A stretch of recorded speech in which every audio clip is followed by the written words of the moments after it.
The idea of the MRP planning is to break down the demand from a top level into all the lower levels.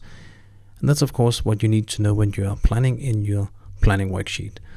So let's take a more manual example. Instead of just planning everything, I could add a low-level code on the top level, meaning now I only plan on the low-level code items, which could be both purchase item, transfer item, production items, etc. And I might even want to change some of those lines, saying I will not change this quantity here for whatever reasons. And of course I should look into the quantity and see what I'm doing here, so I'm not doing anything stupid or something that the math wouldn't think was clever. So I could change the line, handle the line here on low level 0. And maybe here there's some quantities that I don't like. I could change those, etc.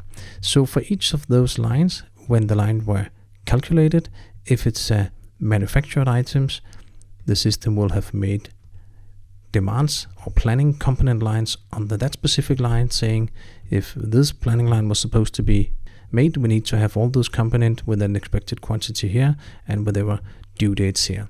And this is my broken down demand. This means when I calculate on level 1, the next level, the system will know the changes I've made and will take into account everything that we did on level 0. So basically, if we run the complete plan in one go, it will just break down the whole hierarchy, creating demands on all levels below.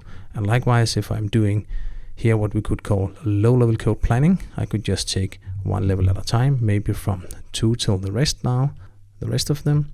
So in this way, I can plan in different levels, but not with only production item or purchase item. That wouldn't make sense. So this way, the system will break down all my demands from the top level and all the way through the hierarchy.